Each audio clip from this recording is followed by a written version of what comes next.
हांवें स्टँड जेन्ना वेळाचेर आमी सरकार म्हणून आमी अलायन्स पार्टनराक आसा, आमचो प्रयत्न आसतलो की मुख्यमंत्र्याक बाकीचे हो कॉल जो घेवपाचो जो आसा तो भारतीय जनता पक्षान घेवप आसता आनी खरें म्हळ्यार तांच्यांचो निर्णय घेवप हें म्हाका आज तांकां भारतीय जनता पक्षाक सांगनशें दिसता.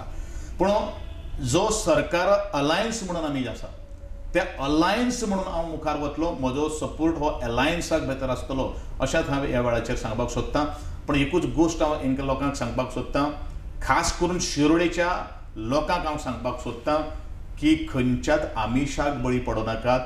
तुमचो स्वताच्या बरोबर भुरग्यांचो फुडार आहा त्या फुडारा खातीर तुमी जगात आनी जें कितें आमिशां बिमिश तुमकां दाखयतात किंवा कोण जर ढवळाढवळ करपा खातीर थंय आयल्ले आसात, कारण प्रियोच्या लोकांनी हांकां न्हयकारलेले आसा, हांकां ठोकारलेले आसात, तशेंच तुमी ते ठोकारचे अशेंच ह्या वेळाचेर हांव मागतां. आनी परत एकदां अलायन्स म्हणून हांव ह्या सरकाराचो जो विचार जो आसा त्या विचाराक हांव समर्थन करतां.